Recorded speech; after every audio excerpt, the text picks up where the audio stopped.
a igreja, ela propõe Mateus 18, capítulo 18, versículo de 1 a 5, depois versículo 10, depois versículo de 12 a 14, que é o evangelho de hoje, da missa de hoje, e a primeira leitura é Deuteronômio 31, versículo de 1 a 8. Eu acho fantástica essa leitura de hoje. Qual é, então, qual é a cura desse terceiro dia, desse terceiro passo para a cura de um líder de lar pela fé? Bom, você que talvez está pegando agora essa gravação, essa minha fala, na verdade, eu quero só fazer uma introdução. Lá no domingo, Jesus propõe a cura do líder pela fé.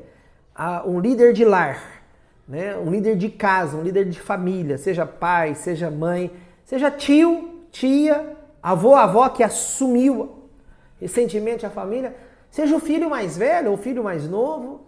Seria bom que toda a família exercesse cada uma liderança dentro da sua realidade. Na verdade, o pai, que é o líder, e a mãe ou o pai, ele tem que ensinar os seus filhos a liderança dentro da realidade dele. Primeira liderança é em casa. Não é a liderança no futebol, não é a liderança na turminha que vai fazer na turminha de adolescente, não é a liderança na escola, a primeira liderança é em casa. Por exemplo, aonde que o filho tem que ser líder? O primeiro lugar que ele tem que ser líder na casa, que você tem que ensinar pai e mãe? No quarto. Liderança dele no quarto. Liderança de coisas. De organização. Eu preciso ser um líder organizacional aonde? Dentro da minha casa. No meu quarto. Primeira liderança é essa. Tá? E essa liderança do quarto, das coisas, compreende também de uma coisa muito coisada em nós que se chama celular. Que se chama notebook. Há 7 anos atrás eu podia falar fortemente notebook. Hoje não, eu tenho que falar primeiro fortemente celular. Porque o celular hoje substituiu todo e qualquer notebook, a maioria, em sua grande parte. Para mim ainda não, né? Que eu escrevo muito. Todos nós que escrevemos muito precisamos de notebook. Mas a meninada hoje, adolescente, criança, pré-adolescente, adolescente, jovem, é celular. Nós também adultos. Então, nossa liderança de nós mesmos dentro do celular, com o celular. Depois na arrumação do quarto, segundo, no banheiro, cozinha, sala, enfim. É ali que você precisa, pai e mãe, ensinar essa liderança. Mas hoje, Cristo está falando, durante toda a semana, ele mais que ensinar você a ser líder, ele quer curar a tua liderança. Porque, na verdade, hoje, o pai e a mãe, ele se torna um grande amigo apenas dos filhos. E isso é o maior pecado, se tornar amigo apenas de filho. O líder, ele não é um amigo, o líder de casa, ele é um profeta. Primeiro ele é profeta, para depois ele ser amigo. Não estou dizendo que o profeta não tem amizade com o seu povo. Tem, mas primeiro ele se mantém como profeta. Pai e mãe é assim. Primeiro profeta para depois ser amigo. Ou muitas vezes pai e mãe é um grande inspetor de escola. Sabe aquele inspetor bravo de escola? Que ele vai para o pátio não para, aí pelo contrário, não para fazer comunhão com o aluno, mas para apontar erro, para ver perigo, para ver. O pai chega em casa e a mãe muitas vezes cansado, ele se torna um grande inspetor de pátio de escola. A mãe já chega arregaçando tudo, entendeu? Não pergunta como que foi o dia do filho, como que ele tá, se ele tá bem. Ela já chega, tira essa meia do sofá, pega aquela jaqueta sua que faz tempo que tá lá no saco no banheiro, no saco de roupa suja, entendeu? Fulana, porque e aponta para adolescente, né, para filha adolescente. Por que você não lavou a louça que eu pedi? Entendeu? O seu pai só chega atrasado. Então a mãe se torna, claro, às vezes ela tem razão, mas é uma grande inspetora de pátio de escola ou a grande encarregada de uma fábrica. A sua casa não é assim. Não é assim que se exerce liderança. Então por isso que muitos de nós precisamos ser curados. Sabe por que curado? Porque, na verdade, a gente expressa hoje para as pessoas, justamente os nossos filhos, aquilo que nossos pais expressavam para nós. A gente destila para os filhos hoje, dentro de casa, aquilo que foi destilado para nós lá atrás.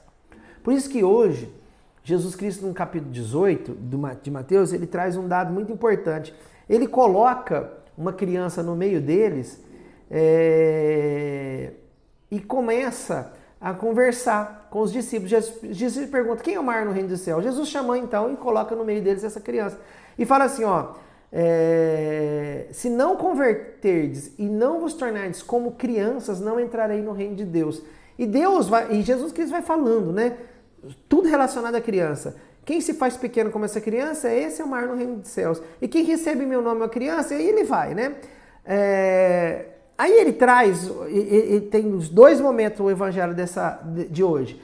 Ele fala da criança, que nós temos que ser como criança para entrar no reino de Deus. E depois ele traz assim, aquela parábola interessante. Um homem tinha 100 ovelhas, uma saiu do redil e ele foi em busca de uma, né, e deixou as 99. Então ele foi em busca daquela que se perdeu. O evangelho de hoje é muito rico porque ele dá claramente a cura que Jesus Cristo quer fazer para toda a nossa liderança hoje, na fé. Veja bem, vamos raciocinar comigo. O que eu tenho que ser como criança para entrar no reino de Deus? Inocente? Eu tenho que perdoar como uma criança? Olha, antes eu falava que nós temos que seria esse sentimento de perdão, porque a criança perdoa rápido, mas tem criança que não perdoa, viu? Hoje já tem dados na psicologia, na ciência psicológica, provando que tem crianças que guardam rancor pelo resto da vida, que esse rancor do resto da vida é instalado lá como criança. Um detalhe só para ser bem rápido. Como que temos que ser como criança? Dependente. Toda a criança é dependente. Aliás, a dependência da criança o faz criança. Tanto que tem filho que tem 40 anos e depende de pai e mãe. O que a psicologia fala desse filho? Que ele não amadureceu na sua idade adulta. Ainda ele está naquela sentimento de criança, de dependência. Deus quer que nós dependemos dele como a criança, ela é naturalmente dependente dos pais. E agora, veja bem, infelizmente, essa dependência nossa, como na idade de criança, isso ficou muito ainda a desejar. Por quê? Porque nós não tínhamos pai para depender. Criança teve que começar a trabalhar cedo, assumir a casa cedo. Ela não tinha... A criança, a mãe da criança, ela é muito importante para estabelecer um desenvolvimento de adulto nela, na idade adulta. Desenvolver mesmo sentimentos e desejos dessa mãe. A mãe é dependência. Mãe, pega isso. A criança que chora à noite, ela quer o quê? Muito mais que fome, ela quer a presença do pai e da mãe. Então, quando você chorou à noite e não teve pai e não teve mãe, veio a avó, por exemplo, que não é mãe, que não é pai, que toda criança sente, criou-se em você o quê? Uma sensação de abandono. Sabe essa ovelha que sai do redil? Por que ela sai do redil? Porque dentro dela ela tem uma fome inconsciente de abandono, de estar só.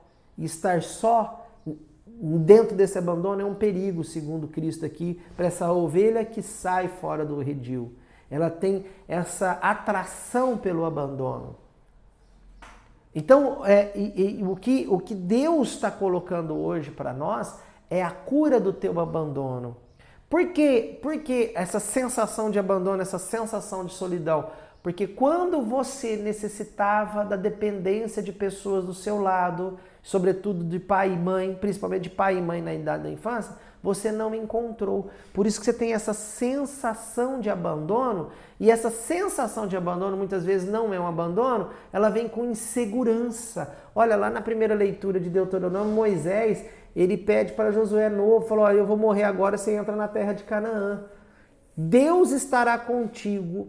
Tá? Olha aqui, Josué, embora estando sozinho na liderança, ele não se sentiu só porque Deus estava com ele. É isso que Jesus Cristo quer curar a tua liderança hoje. Não existe um líder que não pode ter um líder que tenha ainda feridas de abandono, porque senão um dia você vai abandonar aqueles que mais você precisa, aqueles que você está liderando. Então a oração de hoje é: Jesus, fica comigo, fica em meus abandonos. Jesus, fica comigo, fica em meus abandonos.